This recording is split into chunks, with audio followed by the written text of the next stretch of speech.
대법원 긴급회의가 어제 열렸는데 이번 사태가 마지막이 아니라 시작이 되어선 곤란하다 이런 우려가 나왔다는 얘기를 전했거든요. 어떻게 보면 되게 의미심장한 표현인데 서울 서부지검이 이제 이 체포된 46명에 대해서 전원 구속영장을 청구했습니다. 서부지법 내부에 침입해서 기물 파손한 혐의로. 법원이 법치주의의 최후 보루라고 하잖아요. 이번 상황 어떻게 보고 계세요?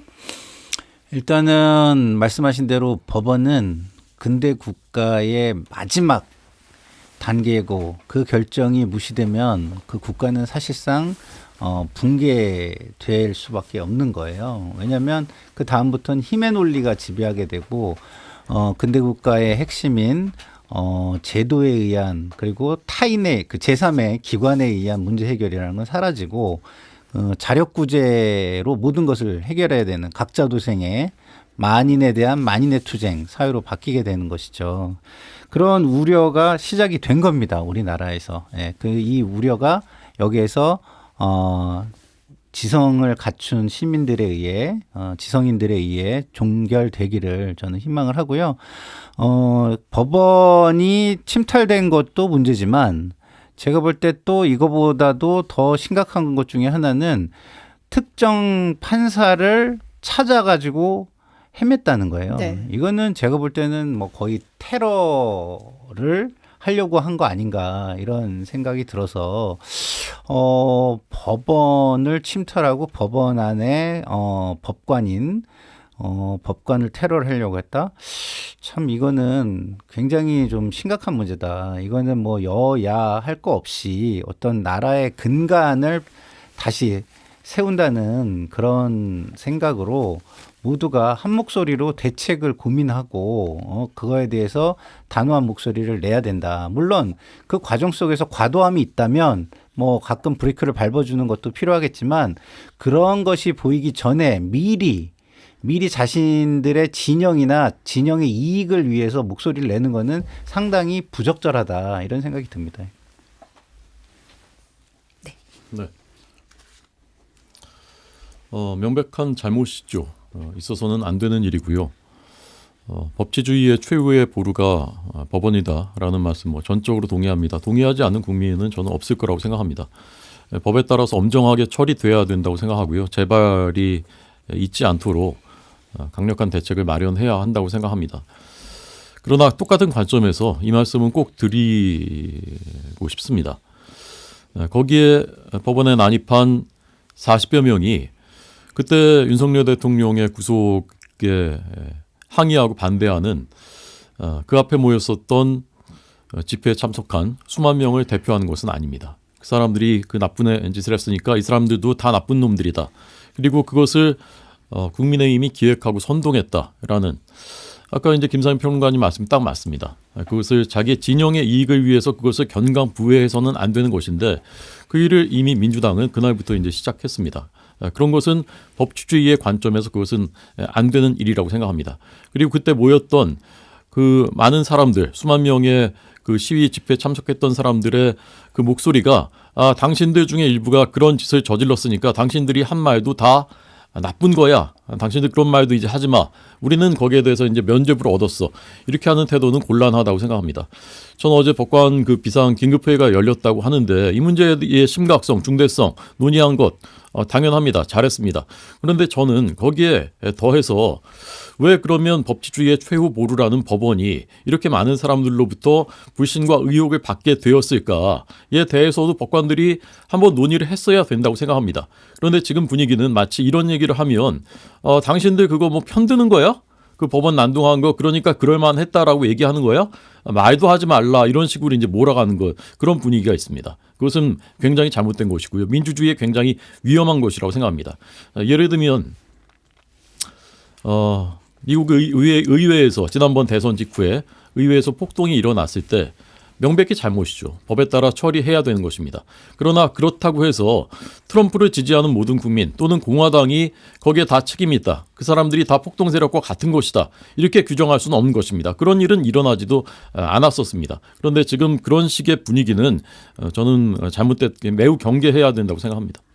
근데 이런 말씀을 좀 드리고 싶어요. 일이 터지면 일의 선호와 경중이라는 게 이제 존재하는 거잖아요. 선호와 경중이라는 걸 따질 때는 일단은 이 심각한 문제를 먼저 책임 있게 이야기하는 모습을 보이고 거기에 뭐 조건적으로 이야기를 하는 것 그리고 또 선호를 대안을 제시하면서 이걸 먼저 해결한 다음에는 이 부분도 논의를 하자라고 제안을 하는 것 정도로 해야지 그것이 아니라 지금 다른 사람들이 느낄 때 이것이 일방적인 지지층 보호 내지는 진영의 이익 수호 이렇게 느껴지는 정도로 주장하는 거는 저는 맞지는 않지 않을까 이렇게 좀 말씀을 드리고 싶습니다. 사실 이제 어제 긴급 대법관 회의에서 사법부가 좀 돌아볼 부분이 있다 이런 반성적인 이야기도 나누었다는 얘기를 전했어요. 법제처장이 얘기도 했었고 근데 이 부분에 대한 얘기도 보다 이게 법치주의의 최후 보루인데 이렇게 난입해서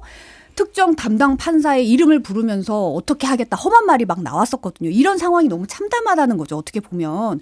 그리고 아까 자꾸 질문이 왜 46명이나 이런 질문이 들어와서 잠깐 설명을 드리자면 이 법원 내부로 침입한 사람 46명 그리고 공수처 검사와 수사관 탄차를 가로막고 위협한 10명이 있었거든요. 거기에 대해서도 구속영장이 청구가 됐고 그다음에 그 전에 서부지법 담을 월담을 하거나 경찰관 폭행한 시위대 포함해서 모두 63명에 대해서 구속영장이 청구된 상황이라는 점 말씀드리겠습니다. 근데 이제 문제는 이번 사태가 정말 우발적이었냐 이런 지적이 나오고 있다는 거예요. 왜냐하면 법원 CCTV 서버 망가뜨린다거나 뭐 서버에다 물을 붓는다거나 그리고 영장판사 집무실이 어딘지 일반 사람들 잘 모르거든요. 근데 해당 판사의 집무실을 딱 의도적으로 훼손한 정황이 드러나고 있는 점에서 뭐 일각에서는 배우설도 나오고 있어요. 더불어민주당 장경태 의원이 오늘 아침에 이제 CBS 라디오 인터뷰에서 이게 사전에 모의했을 가능성이 매우 큰데 이제 특정 판사 이름을 외치면서 그 해당 사무실로 빠르게 진입을 했다는 점 그리고 이제 보통 집회 현장에서 휴대하지 않는 손전등을 가지고 있었는데 이 손전등이 이제 반대편에서 비추면 경찰이 체증하기가 굉장히 어렵다고 하더라고요. 그러면서 윤 대통령의 변호인인 석동현 변호사가 이날 새벽 1시에 서부지법 바로 옆에 있는 식당에 머물렀다. 함께 동석했던 사람 중에 난입했다는 제보가 있다고 밝혔어요. 어떻게 보시나요?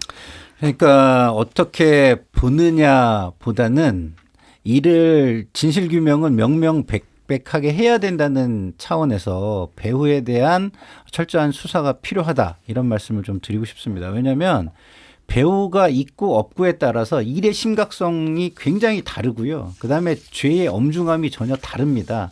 예를 들어서 이 일에 배후가 있다고 한다면요. 이게 모의되고 계획됐다라고 하는 게 전제된다면 이건 내란죄가 성립이 될 수도 있어요.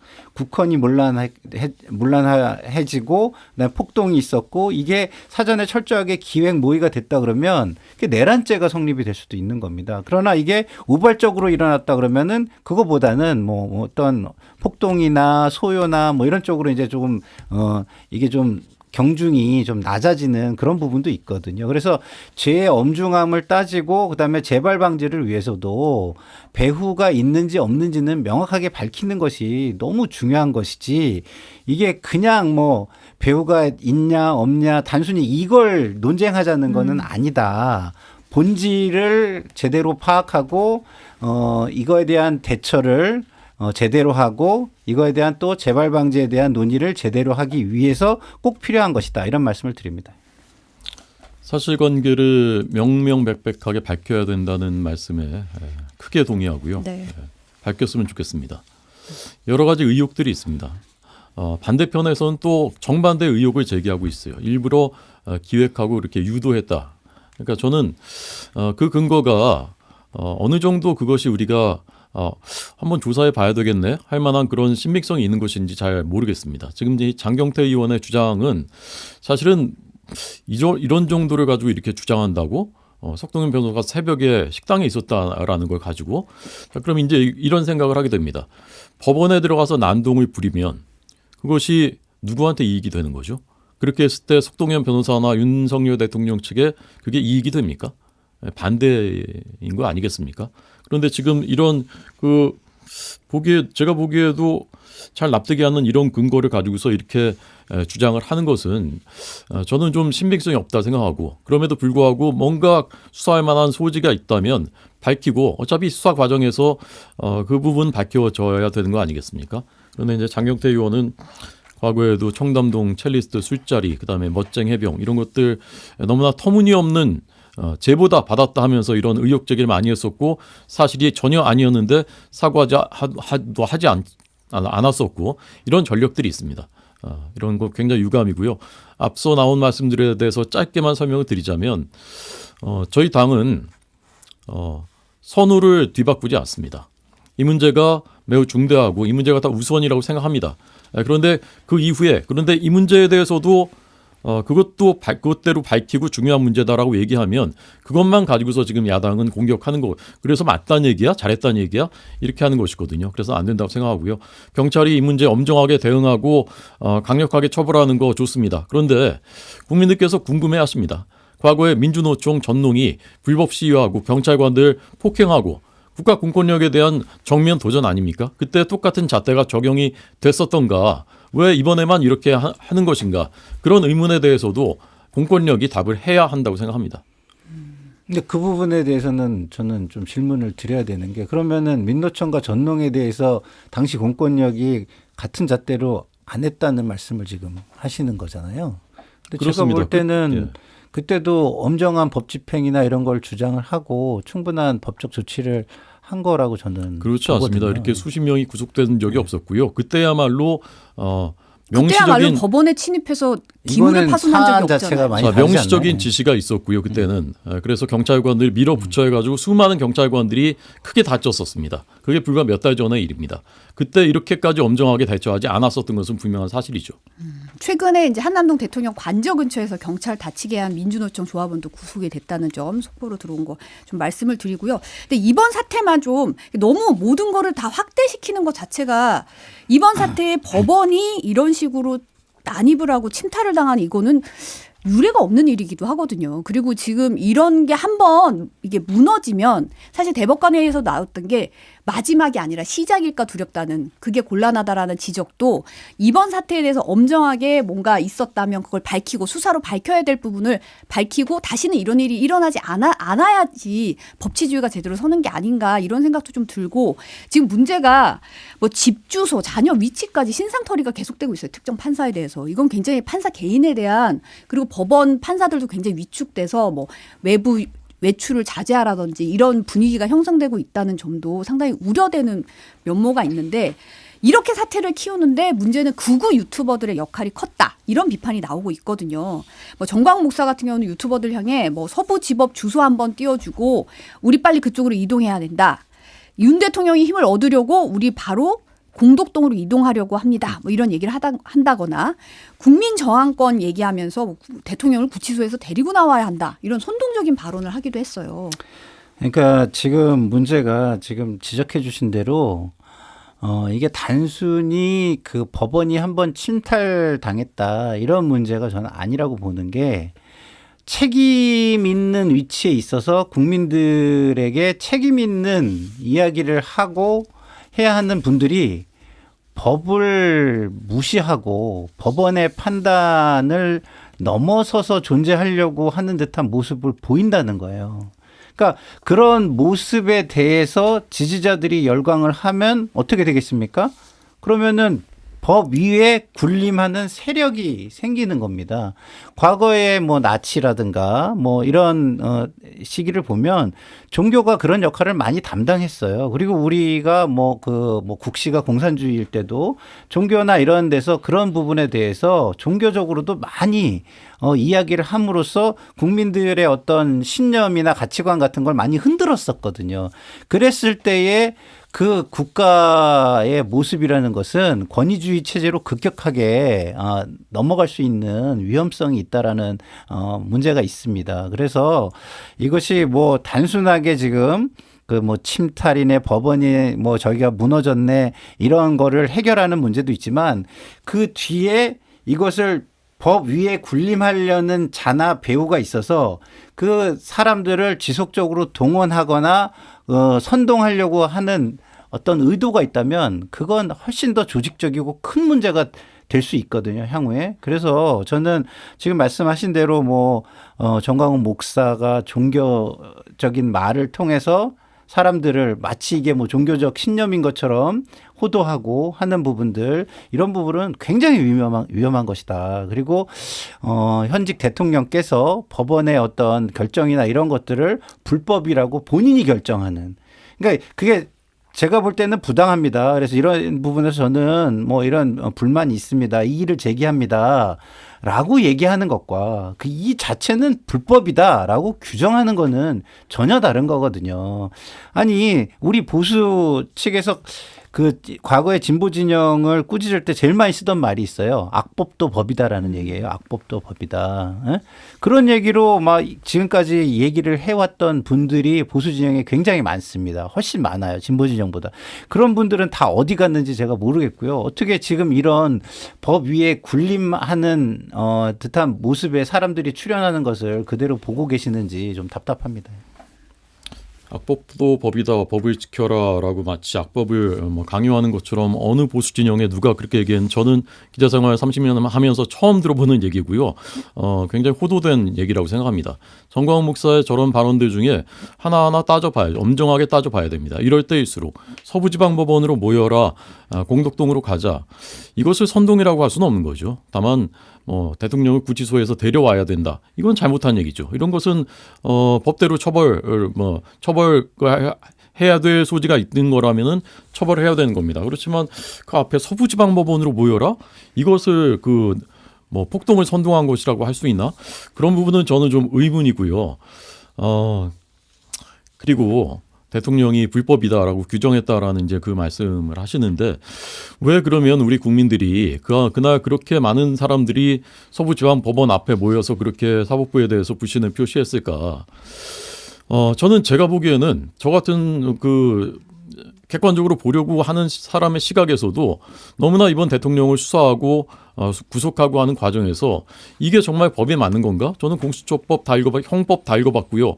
했는데 제가 납득하지 못할 부분이 너무나 많았어요. 서부지방법원에 영장 청구한 것도 그렇고, 공수처의 수사권도 그렇고요. 그리고 그것을 이제 서부지방법원에서 똑같이 그냥 셀프로 계속 승인해 준 것이지 않습니까?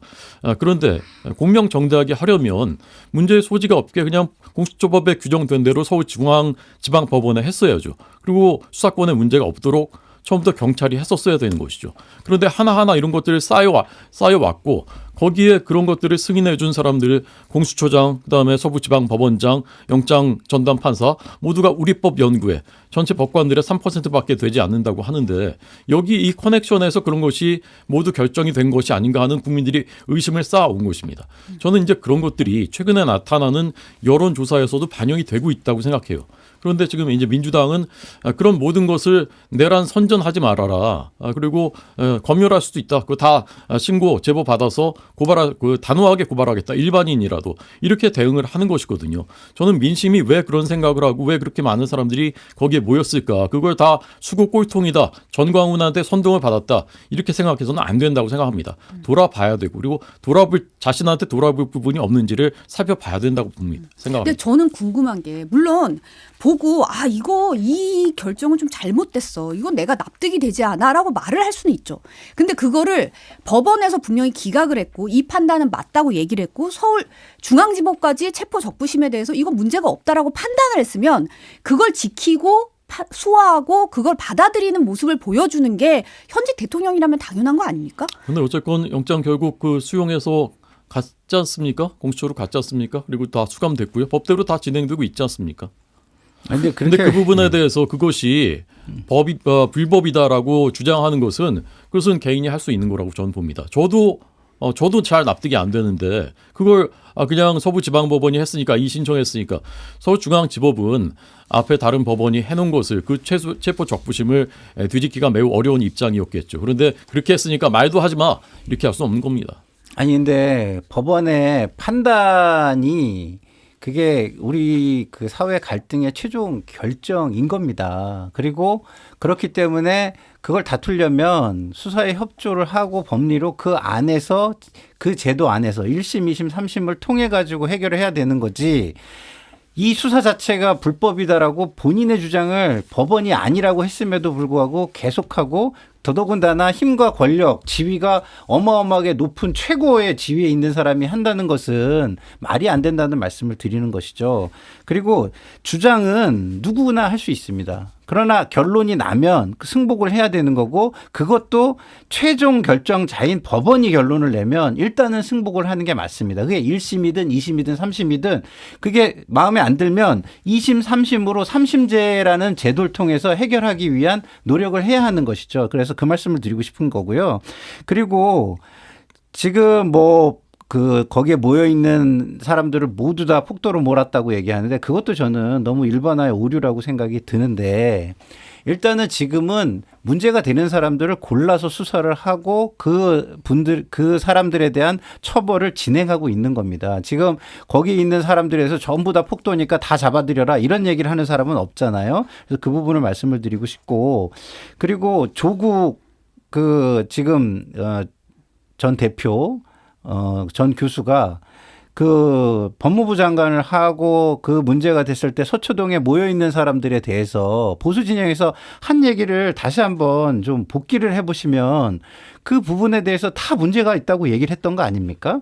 그럼 왜 그때의 모습들은 다 어디로 가고 그때의 주장들은 다 어디로 가고 그때 잘못했으니까 우리도 잘못해도 돼라는 식으로 얘기를 하고 있는 건지 저는 잘 모르겠는 게 남의 잘못이 나의 잘못을 정당화시켜주는 것은 아니다 이런 말씀을 드리고 싶습니다. 네, 그 말씀을 저는 사실은 김상희 평론가님을 비롯한 진보 진영에 계신 분들한테 제가 드리고 싶은 이제 말씀이고요. 최종 심급까지 법원의 판단을 받아봐야 됩니다. 그래서 거기까지 이제 가는 과정이라고 생각합니다. 그래서 그 판정이 나오면은 받아들여야죠. 그런데 그 판단을 받아들이지 않았었던 너무나 수많은 선례들이 있지 않습니까? 한명숙 총리는 대법원까지 유죄 판결 받았는데도 끝까지 인정을 하지 않고 지금도 야권 인사들은 억울하다 얘기합니다. 김경수 전 지사 대법원 유죄 판결 다 받고서 그다음에 복역하다가 나왔는데 나오면서도 본인 끝까지 인정을 하지 않았습니다. 조국 대표 다 마찬가지 아닙니까? 그런데 본인들은 다 그렇게 했는데 당신은 그거 이의신청 기각됐으니까 체포적부심 그것도 판단 그렇게 받았으니까 말도 하지 마. 그렇게 할 수 없는 거 아닙니까? 말도 하지 말라고 하는 건 아니죠. 그런데 이제 주장하지 말라는 것이지 않습니까? 조사도 거부하고 있잖아요. 조사도 거부하고 있고 현직 대통령이 자진 출석 안 하고 체포당했고 제 발로 걸어 나간 것도 아니고 그리고 사실은 그 상황에 있어서 경호처 직원 동원했고 지지자들 쓰러졌고 지금 법원이 지금 폭동으로 인해서 안에 있는 기기가 다 파손이 당한 상황인데 그 상황에서 함께하자 이런 얘기를 하는 게 선동이 아니라는 게 저는 좀 납득이 좀 되지가 누가 않는데. 법원 난동 이후에 함께하자는 말을 했습니까? 아니 새벽에 왜 그렇게 분노하고 같이 있었던지는 알겠다. 충분히 알겠다라고 말하는 것 자체가 옹호하고 지지하는 발언이잖아요. 그러니까 제가 그런 아까 입장문을 말씀드린 냈다는 것 매우 자체가. 위험한 민주주의를 위협하는 그런 태도가 저는 바로 그런 것이라고 생각하고요. 그리고 그 앞서 말씀하셨던 그 부분들에 대해서도요. 대통령이 그런 것을 이제 선동하거나 그런 적이 없었고 지금 조사받고 있지 않은 것은 공수처의 수사권이 없다라는 입장이기 때문에 조사받지 않은 것입니다. 조사받지 않았던 사람 이재명 대표 불과 몇 달 전입니다. 경기도 법인카드 사건 모든 소환에 불응했고요. 서면 조사조차도 불응했습니다. 그때 체포영장 치읓자도 나오지가 않았습니다. 결국 조사 없이 그냥 기소를 했었습니다. 법의 잣대는 똑같이 적용돼야 되는 것인데 왜 이렇게 되는 것인가? 대통령은 지금 구치소에서 면회조차 시켜주지 않는다고 서신도 주고받지 못한다라고 합니다. 이렇게 가혹하게 하는 것이 과연 법의 형평인가? 엄정하게 법 집행이 되고 있는 것인가? 국민들이 묻고 계신 것입니다. 아니 법의 형평은요 저는 이렇다고 봅니다. 가지고 있는 권력이나 힘이나 그 위치에 따라서 그 적용이 다를 수밖에 없다고 봐요. 예를 들어서 현직 대통령이에요. 그리고 현직 대통령에 대해서 어떤 제한이 조금만 풀려도 힘을 쓸 수 있는 위치에 계시는 겁니다. 그리고 그 힘이 쓰여짐에 있어서 법원을 무시하면서 쓰여질 수 있다라는 위험성도 상당히 존재하고 있는 겁니다. 그리고 비상계엄을 하심에 있어서도 그게 위법적이고 위헌적인 거라는 것도 또 존재하는 것입니다. 그리고 그런 행위를 하고서 그걸 부인하면서 뭐라고 얘기를 하냐면 경고를 위해서 그렇게 엄중한 일을 했다라고 얘기를 합니다. 그러면 이런 분에 대해서 어떠한 그 위험성을 어떻게 그러면은 제한을 할 수 있는 건지 저는 우리 이제 선배님의 말씀에 대해서 좀 이해를 못하겠는 부분이 있는 게 그런 위험성이 있는 사람들은 그 위험을 막기 위한 선제적인 조치를 하면서 수사를 하는 거는 너무 당연한 거예요. 이재명 대표에 대해서도 그런 것들을 하려고 노력을 했는데 제도와 시스템에 의해서 막힌 거 아닙니까? 그 국회의원의 면책 특권이고 불체포 특권. 그것 때문에 막혀 있는 거 아닙니까? 그리고 실제로 어쨌든 한 번 정도 시도가 돼가지고서 영장 판사한테 가서 그 판사가 어쨌든 법관으로서 판단을 내린 것입니다. 그러면은 그것이 좋든 싫든 맞든 틀리든 일단 그 판단을 따라야 되는 거고 그게 틀렸다고 생각하면은 다시 한번 영장을 적부심을 하든 뭘 하든 그 제도 안에서 또 시도를 해야 되는 거죠. 근데 검찰이 그걸 안 한 이유는 뻔합니다. 왜? 현재의 구도상 다시 체포 동의안을 보냈을 때 그것이 부결될 것이 너무 뻔하다라고 생각하고 미리 포기를 한 것이죠. 저는 그것도 잘못됐다고 봐요. 왜? 검찰이 이게 정말 아니라고 생각한다면 계속해서 체포영장을 보내서라도 본인들의 정당함을 쌓아나가야 되는 건데 정치적으로 판단해서 그걸 안 했잖아요. 그러면은 그런 것들을 다 나중에 이것을 뭐 논리적으로 일반화시켜가지고 이거다라고 이렇게 얘기할 수 있는 것인지 저는 잘 모르겠습니다.